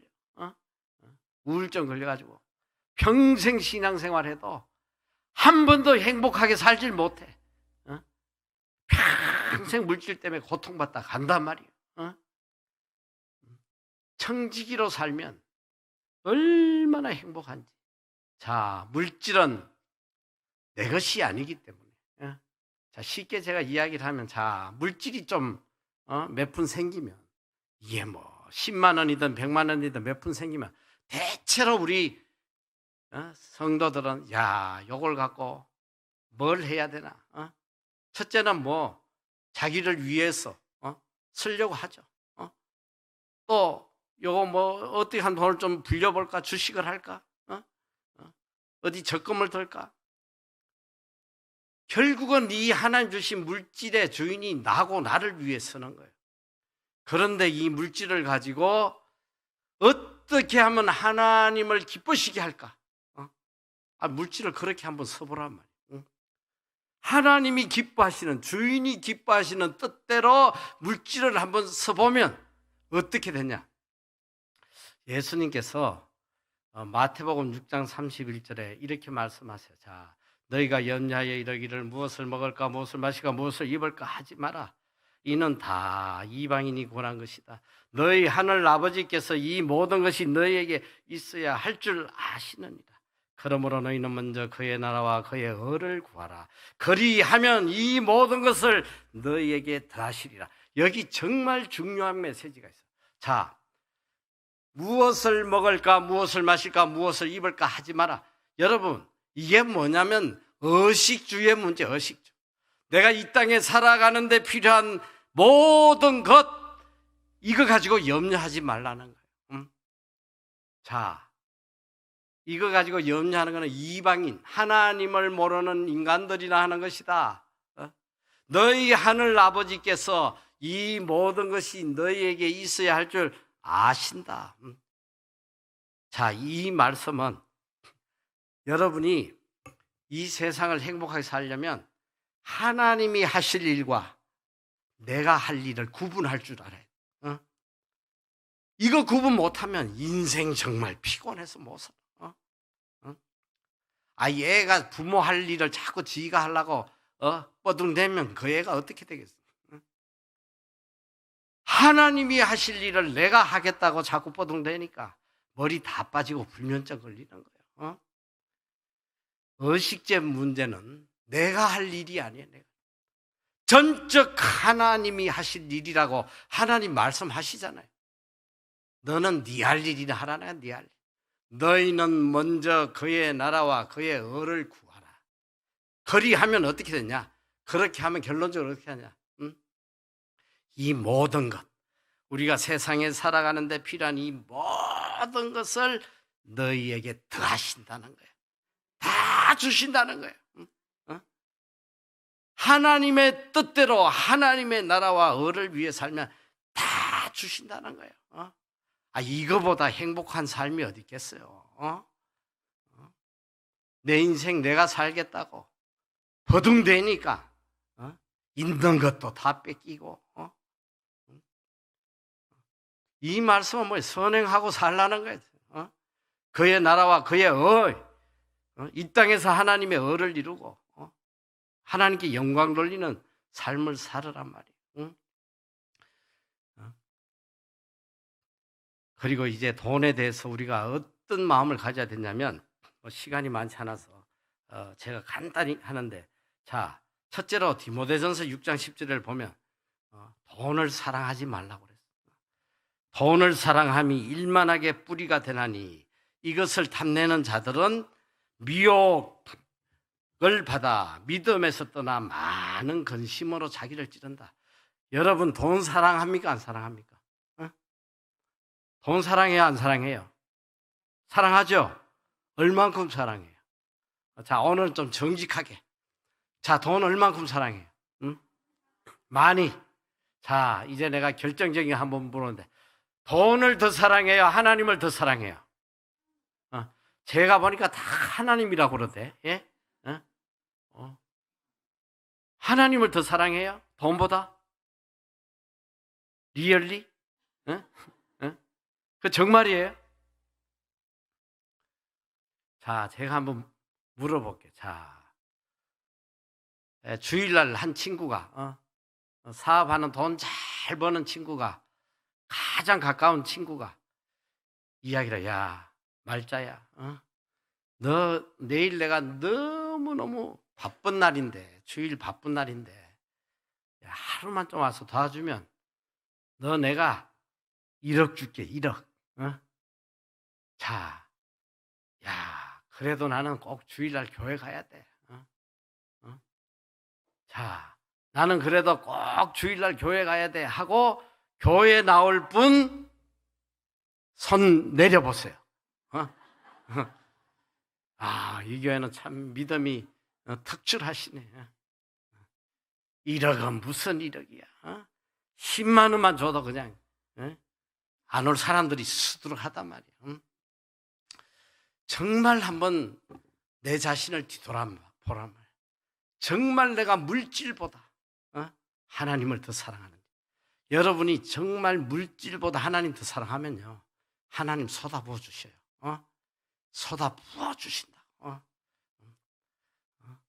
제가 짧게 간증 하나 하는데, 제가 뉴질랜드에서 신학하고 돈 다 떨어지고 죽게 됐을 때에 참 하나님께서 놀라운 지혜를 주셔가지고 우리 신학대학하고 영어 학교를 하게 됐어요. 영어 학교.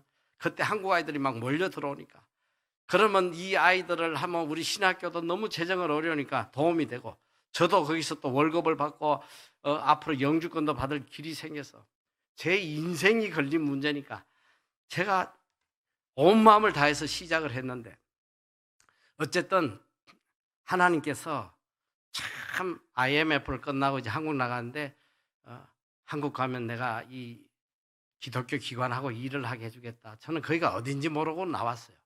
그런데 기적 같은 일로 하나님이 저에게 CBS 방송국 안에 사무실을 만들어 주시더라고요. 이건 있을 수가 없는 거예요. 몇 억을 줘도 못 들어가. 그런데 거기서 학생을 모집하니까 첫 해에 70명이 왔어요. 하늘을 날 것 같이 기쁘더라고요. 그래서 그 다음에는 저희가 120명을 예상을 하고 표를 구하는데 2000년도 뉴 밀레니엄인데 그때 6개월 전에 벌써 뉴질랜드에 오는 표가 다 동일하고 하나도 없어요.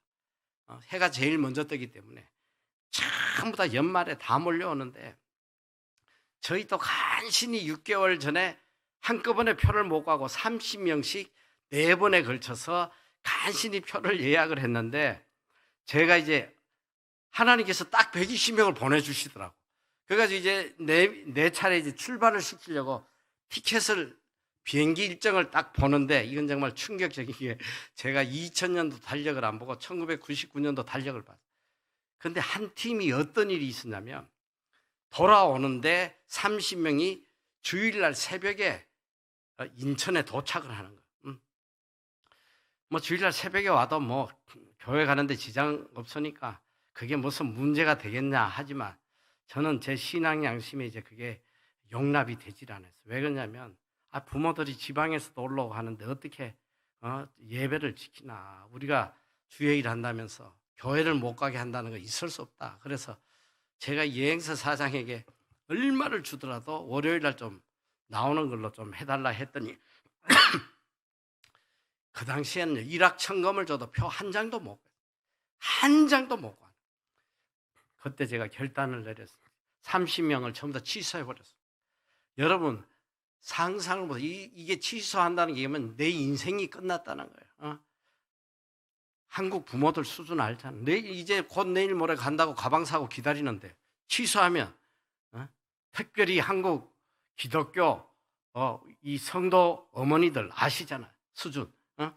CBS 방송국 하면 다 때려 부술 거야. 제 인생은 끝나는 거야. 다 끝나는 거야. 근데 제가 다 취소했어요. 깨끗이 취소하고 뭐 갈 바를 모르니까 어떻게 해야 될지 모르니까 그저 뭐 하나님이 인도하시겠지 하고 기다리는데 하루 이틀 뒤에 갑자기 이 여행사 사장이 전화를 했어. 선교사님 월요일 날 출발하는 표 30장 구했다는 거예요. 아니 그걸 어떻게 구했어? 한 장도 못 간. 답이 더 놀라운 거예요. 자기도 모른대. 그런데 전혀 비행 스케줄에 없는데 특별기가 한 대 떴다는 거야. 오클랜드에서 우리가 원하는 날짜 월요일 날 특별기가 한 대 떴다는 거예요. 여러분 우리 하나님이 이런 분이에요. 제가 늘 강조하지만 환경을 움직이시는 분이 하나님이고 사람을 움직이시는 분이 하나님이에요. 우리가 하나님의 뜻대로만 살면 모든 환경이 움직여서 우리를 복되게 하시는 거예요. 세상 사람들은 환경에 자기를 맞춰야 돼. 환경이 요구하는 사람이 되려고 피눈물 흘리고 가야 돼. 스펙 따야 되고 뭐 대기업 하나 들어가려면 이 회사가 무엇을 요구하는지 거기에 맞는 자기로 맞춰 가려고 막 하지만 하나님의 사람은 누구에게 맞추냐면 하나님께 맞추는 거예요. 하나님께 맞추면 하나님이 모든 환경이 나에게 복이 되도록 움직여 주시는 거예요. 저는 일평생 체험하고 사는. 아까도 제가 이 땅 이야기 잠깐 했는데 여러분 그 땅이 그 허허벌판이 왜 갑자기 그렇게 높은 금액에 팔렸겠어요? 제가 하도 궁금해서 알아봤어. 어떻게 팔렸나? 그때 그 지역의 시청에서 우리 땅이 있는 데에 비밀리에 프로젝트를 계획을 했더라고. 엄청나게 뭘 만든다고 이제 극비리에 했는데 이걸 누가 빼갔냐면 대기업에서 정보를 빼내가지고 땅을 달라는 대로 주고 사서 끌어모아놨는 그게 30년 전 이야기. 30년 전. 근데 아직도 그 땅에는 양하고 소밖에 없더라니까. 하나님께서 우리를 복되게 하시려고 다 환경을 움직여. 우리 빌딩 살 때도 3년 동안 텅텅 비게 하시고, 우리가 그 빌딩을 사고 난 뒤에 그 지역이 뉴질랜드에서 제일 번화가가 되어버렸어. 제일 번화가. 다 하나님이 복되게 만들어 가시는 거예요.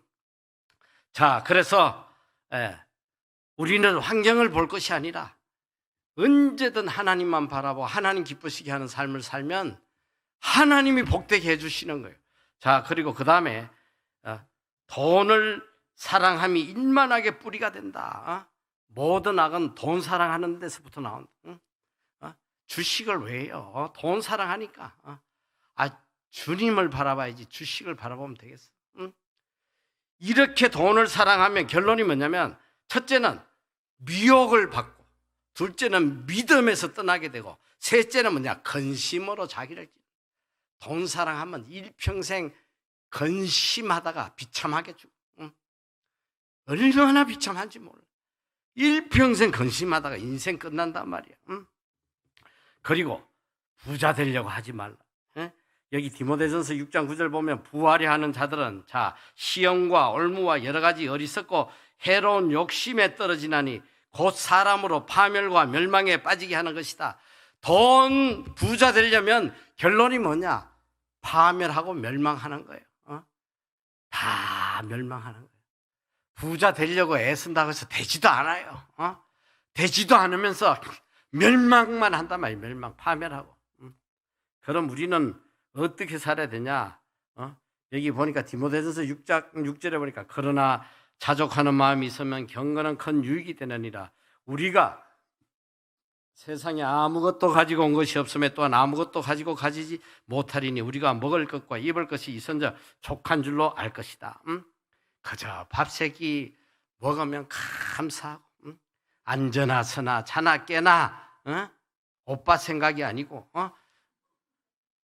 돈 생각이 아니고 하나님만 생각하란 말이야.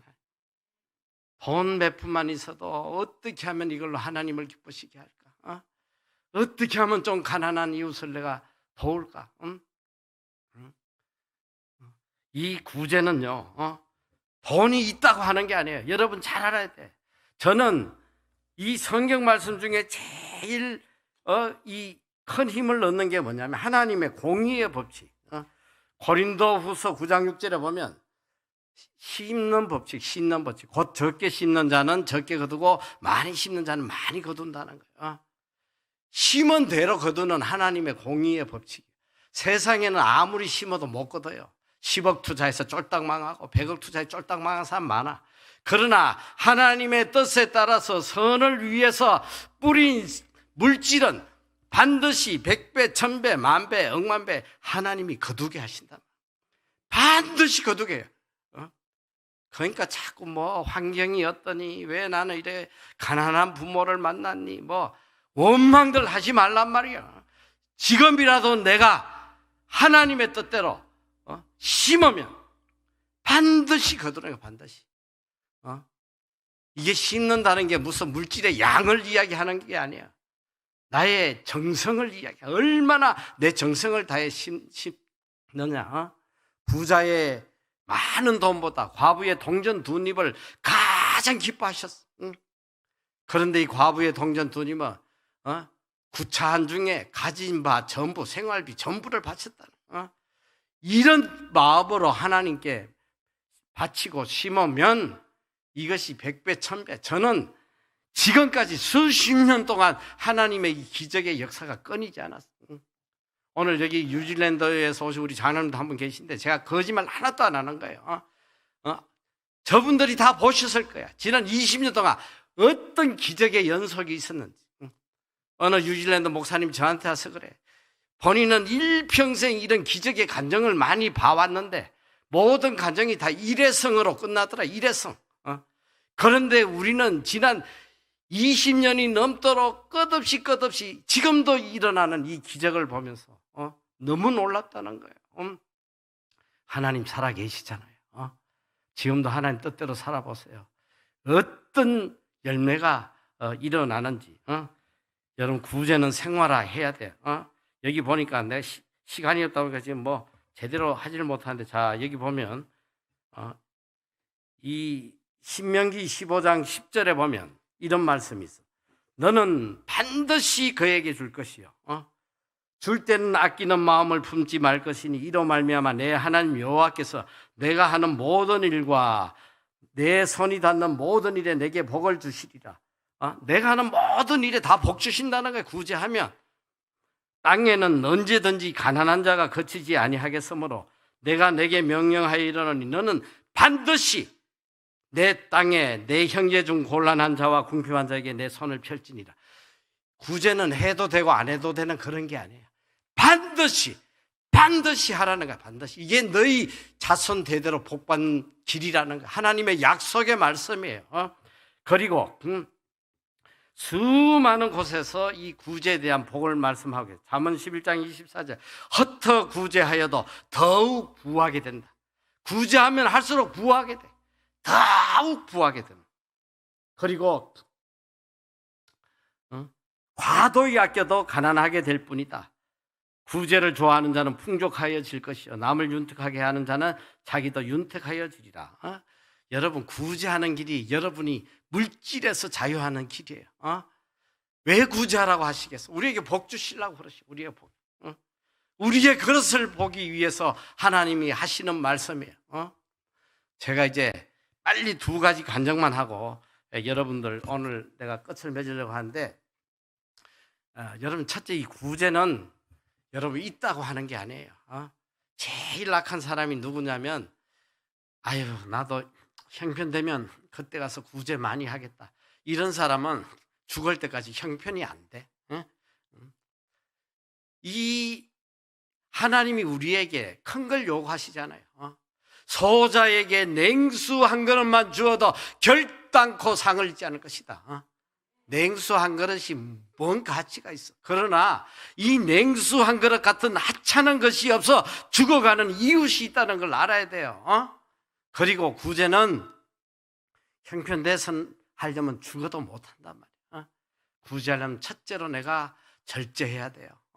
내 먹을 거 좀 아끼고 절약하고, 커피 한 잔만 안 먹어도 5,000원에 아낄 수 있어. 여러분, 그 5,000원에 눈물을 닦아줄 수 있단 말이에요. 여러분, 길에 가서 구걸한 사람에게 5,000원 한번 줘봐요. 얼마나 행복해야 할지. 아껴야 돼. 하나님이 맡겨주신 물질을 내 배를 채우는 데 서지 말고 이웃 사랑하는 데에 어떻게든 아껴 서란 말이에요.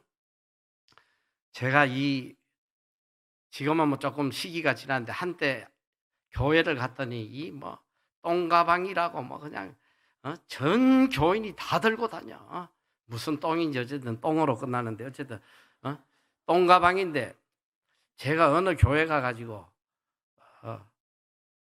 그 가방이 하나 200만 원 한다는 소리를 듣고 너무 충격을 받아가지고 막 제가 좀 책망을 했어, 교인들에게. 아니, 어떻게 하나님이 주신 물질을 내 이웃이 굶어 죽어가고 있는데 무슨 가방 하나에 200만 원을 주냐 내가.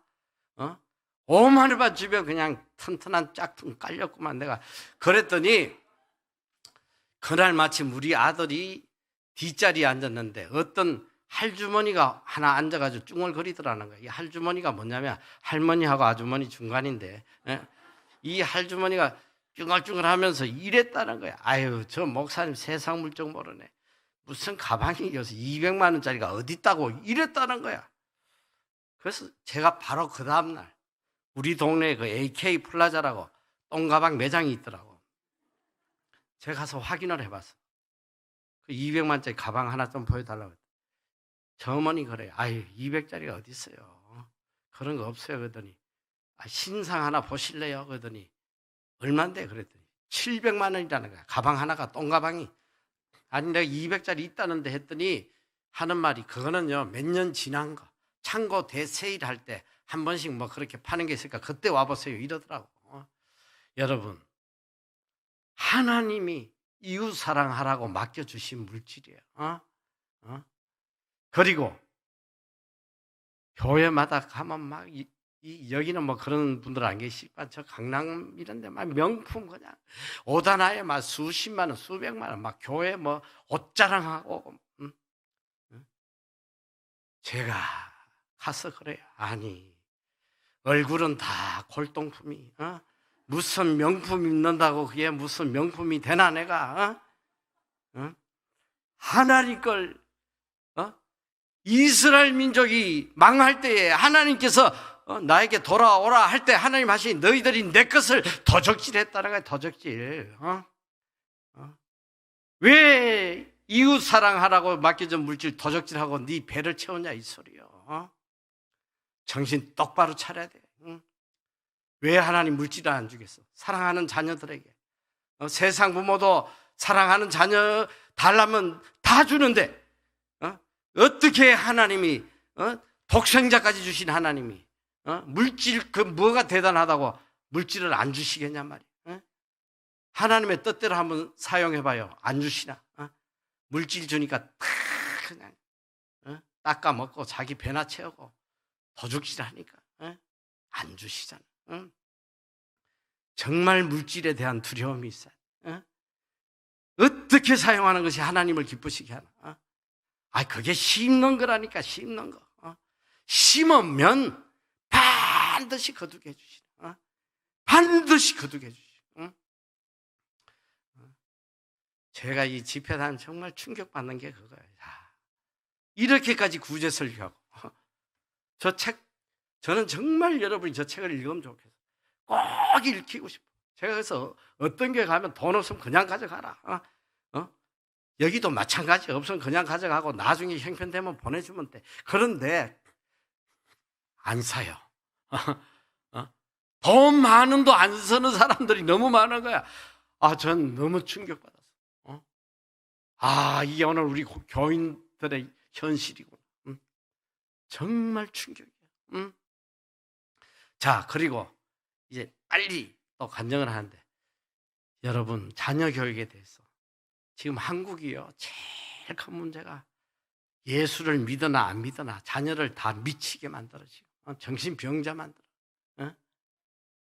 정말 충격이에요.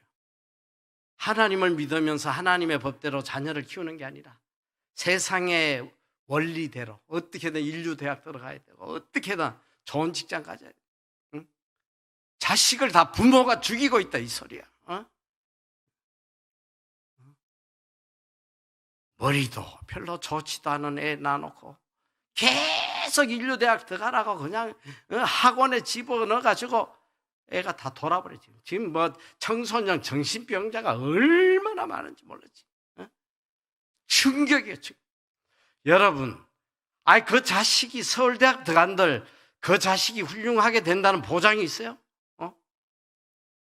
내 자식이 훌륭하게 되는 건 하나님 손에 달린 거예요.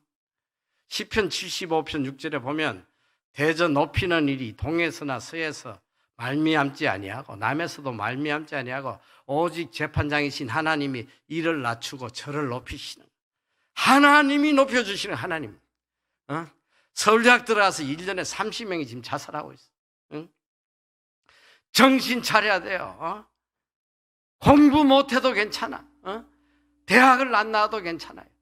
내 자식이 정말 하나님 기쁘게 하는 자로 살면 요셉이가 청춘을 그냥 감옥에서 죄수로 보내도 대급 제국의 총리로 삼아주시잖아. 저희 어머니요, 정말 저는 감사해요. 그렇게 찢어지게 가난하게 살면서도 저한테 한 번도 너 공부 잘해라고 말한 적이 한 번도 없어. 한 번도 공부 잘했으면 인류대학 이런 소리, 공부해라 소리를 아예 하지를 않아. 그러니까 뭐 공부할 이유가 없지. 그러다 보니까 꼴찌에서 헤맸어 사실. 얼마나 헤맸냐면 고등학교 2학년 때 갔더니 우열반을 나누는데 바로 열반으로 가더라고.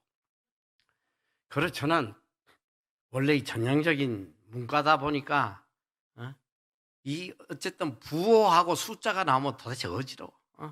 정신을 못 차려요. 여러분 잘 알아야 돼요. 그 자식 자꾸 뭐 뭐 의사대라 뭐 하는데 걔하고 안 맞는 걸 자꾸 하라 그러면 돌아버린다니까. 제가 그러다 보니까 다 포기했어. 수학 포기하고 물리 포기하고 화학 포기하고 뭐 다 포기하다 보니까 대학을 갈 수가 없는 거예요. 그러니까 열반에서 이러고 있는데 고3을 올라갔더니 밤에 10시까지 야자하라고 붙잡아 놓는데 코피가 책에 뚝뚝 떨어지는데 제 모습을 보니까 참 너무너무 처량한 거예요. 뭐 앉아있어도 아무것도 모르는데. 그래서 제가 이래서 안 되겠다 해서 고3 때 학교를 때려치웠어. 내가 지금부터라도 기초해서 검정고시 봐야겠다 해서 때려치우고 검정고시를 준비를 하는데 남들은 6개월이면 붙는데 저는 3년을 해도 안 붙더라고.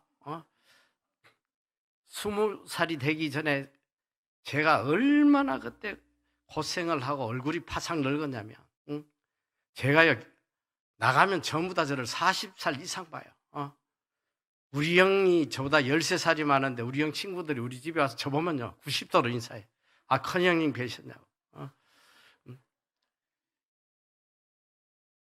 그런데 3년 만에 간신히 붙긴 붙었어. 제가 참 말씀하기 어렵지만 이게 벌써 뭐 한 4, 50년 지난 이야기라 그냥 우스개를 하는데 붙긴 붙었는데 우리 교회 목사님 아들이 조금 도와줬어. 저는 뭐 수학이 빵점이니까 뭐 도저히 붙을 수가 없는데 어쨌든 하나님 은혜로 붙었는데 그때 이 본고사가 있으니까 어느 대학도 제가 들어갈 수가 없어. 이 수학을 보니까. 그런데 참 감사하게 가끔 이 야간 대학에서 직장인들 위해서 국어만 보는 데도 있고 뭐 수학을 안 보는 데가 있어요. 그래서 그런 데를 찾아서 넣었는데 다 떨어지더라고. 근데 이제 마지막에 제가 여기를 안 붙으면 제가 이제 군대를 끌려가니까 이젠 제 인생의 대학이 끝나는 거예요. 그 학교가 어디냐면 제가 그 학교 이름은 말을 못하는데 하도 따라지라. 그런데 어쨌든 천국이 제일 가까워서 산 꼭대기에 있어. 여자 학교였는데 저 때부터 남자를 뽑더라고. 그래가지고 거기를 가가지고 아침 9시부터 5시 마감할 때까지 눈치 작전을 하는데 한 군데도 제가 원서를 못 내겠더라고. 제 점수가 들어갈 수가 없어. 그래서 일단은 넣고 와야 되니까 마지막에 제일 경쟁률이 낮은데 일단 넣었어요. 거기가 어느 학과냐면 바느질 하는 데요. 이 의상학과에다 넣었는데 그때는 이게 남자가 거기 들어간다는 신문에 날 일이거든. 그런데 며칠 뒤에 이제 발표가 났는데 거기도 떨어졌더라고. 거기도 떨어졌어. 그래가지고 갈 바를 모르고 있는데 참 하나님께서 긍휼히 여기셔서 학교에서 전화가 왔어요. 의상학과에 한 명이 등록을 안 했대. 오겠냐고. 그래가지고 할렐루야 하고 단숨에 가서 이제 등록을 했어. 그래서 밤마다 채봉틀에 앉아가지고 여자애들하고 그 바느질 하는데 그 처절함이라는 거는 저는 그 바느질이 그렇게 힘든지 몰랐어. 밟으면 되는지 아는데 밟으면 실 따로 놀고 천 따로 놀고 숙제는 내야 되고. 제가 그래서 여자애들 다 가고 나면 쓰레기통 뒤졌다고. 그거 버리고 간 거. 거기다 이름 적어서 내고. 제가 왜 이런 이야기를 하냐면 저는 제 힘으로 이 땅에서 밥 한 끼도 해결할 수 없어. 밥 한 끼도 해결할 수 없는 그런 사람이었어. 제가 뉴질랜드에 유학을 갔는데 그때 뉴질랜드 이민문이 열리면서 줄만 서면 다 영주권을 주더라. 대학만 나오면 다 받아요, 다. 저도 받아보려고 줄 섰더니 안 주더라고. 이유가 뭐냐 봤더니 이게 무슨 대학이냐 이래. 대학으로 인정을 안 해줘. 대학으로. 저는 5년 동안 신청 자격도 안 주어졌어. 그래서 더 이상 체류가 불가능할 때에 어떤 일이 일어나냐면 하나님께서 뉴질랜드 법을 바꿔버리시더라고요. 대학 점수를 다 없애버리고 다 영어 시험 봐라, 영어 시험. 그러니까 이 영어 시험 보니까 다 떨어지지. 하나님이 저만 붙여주시더라고요. 그래서 영주권도 받고 시민권도 받고 우리 하나님께서 다 환경을 통해서 다 바꿔주시는. 여러분, 하나님 이런 분이세요. 우리가 이 땅에 염려할 것들이 하나도 없어. 하나님 뜻대로만 살면 환경을 다 바꿔서 복되게. 제가 뉴질랜드, 여러분 뉴질랜드가 어떤 나라예요? 뉴질랜드가 지금 역사가 한 300년 좀 더 되는데 기독교 종주국이야. 세계에서 선교사 파송 1위 국가예요. 기독교가 국가예요. 얼마나 기독교에 대한 자부를 갖고 있는지 몰라. 이런 나라에서 300년 동안 세우지 못했던 선교센터를 우리를 통해서 세우게 하시더라고. 우리를 통해 세우게 하세요. 이분이 우리 하나님이세요. 여러분, 그리고 정말 자식들, 제가 자식들 학원 보낼 돈 있으면 그 자식 손 붙잡고 다니면서 구제하란 말이야. 자손 대대로 복을 주신다는 하나님의 약속이 성경 말씀에 얼마나 많은지 몰라요. 제가 하나만 읽어놨는데 시편 37편 25절, 내가 어려서부터 늙기까지 의인이 버림을 당하거나 그의 자손이 걸식함을 보지 못하였다. 그는 종일토록 은혜를 베풀고 꾸어주니 그의 자손이 복을 받는다. 또 잠언 11장 22절, 선인은 그 산업을 잔자손손에 끼쳐도 죄인의 재물은 의인을 위하여 산다. 하나님이 이 죄인들이 안 먹고 끌어모아놓은 재물을 다 하나님 뜻대로 사는 선인들에게 다 옮겨버리신다. 자손 대대로 복받게 해주신다. 제가 한 가지만 간증하고 끝을 맺겠는데, 우리 어머니가 그렇게 어렵게 살면서도 제가 어릴 때 기억이 보면 한 십리길 산골에 가서 교회를 개척하시더라고요. 밤마다 가서 할머니들 몇 명 앉혀놓고 예배 드리고 오세요. 근데 제가 그 심리가 얼마나 먼지, 밤에 불 하나 들어오지 않는 깜깜한 길을, 특히 겨울에는 날려갈 것처럼 고통스러운. 근데 거기를 가서 이제 아무 글도 모르는 할머니들 몇 명 앉혀놓고 맨날 울어도 못하네, 참아도 못하네, 눈물을 흘리면서 이제 예배 드리고 오시는데, 가끔 보면 우리 어머니가 이렇게 광주리에 떡을 가득 해가지고 이고 가세요. 근데 저는 어릴 때 그걸 참 이해를 못했어.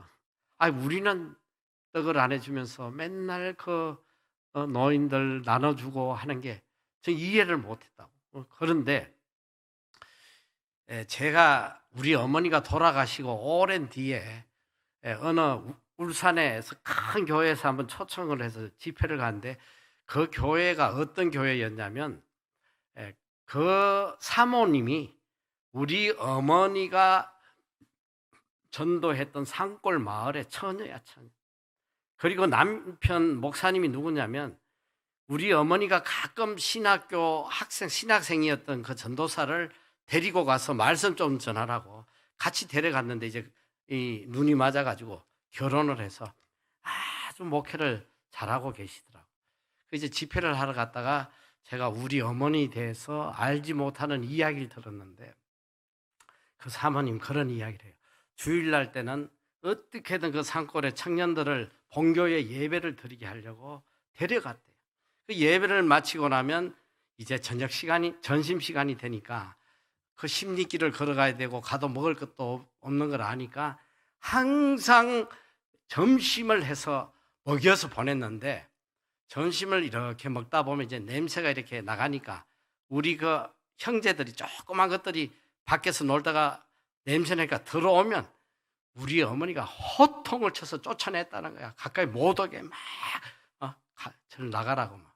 그때 이제 그분들이 볼 때는 이게 또 음식이 부족하니까 또 우리 먹는 거 또 뺏어 먹을까 봐 저러시는구나, 이제 그걸 그때 느꼈다고 그러더라고. 여러분, 이 성경이 이 부모들이 선을 행하면 그 자식들에게 다 복이 내려가는 거예요. 저는 하나님께서 저에게 이런 엄청난 물질을, 복을 주신 것도 우리 어머님이 뿌린 씨앗이란 말이에요, 씨앗. 여러분, 자식을 하나님의 방법대로 키워야 돼요. 아무리 서울대학 할아버지를 낳아도 하나님이 들어서지지 않으면 그 인생은 비참하게 된단 말이에요.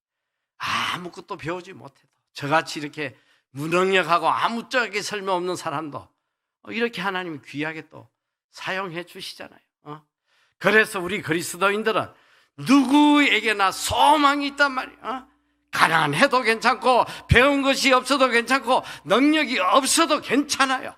지금이라도 내가 중심을 다해가지고 하나님의 뜻대로 살고 하나님의 나라와 의를 위해 살고 내 자신보다 하나님을 먼저 생각하고 내 자신보다 불쌍한 이웃을 먼저 생각하고 살면 한순간에 여러분의 가정이 변화되는 거예요. 하나님에게 능치 못할 일이 없어. 우리 학교에 우리 아이들 집에 사방에 붙어있는 영어 성경 구절이 하나 있어요. With God nothing is impossible. 이게 뭐냐면 하나님이 함께 하시면 능치 못할 일이요. 하나님이 함께 하시면 능치 못할 일이요. 다 이루어지는 거예요. 소망이 있습니다. 환경 보지 말고 사람 의지하지 말고 하나님만 바라보고 나가면요. 하나님 뜻대로 하나님 주신 물질 하나님 위에 서고 하면 정말 자손대대로 복을 내려주세요. 이 복을 영원토록 누리시는 여러분 모두 되시기를 축원합니다.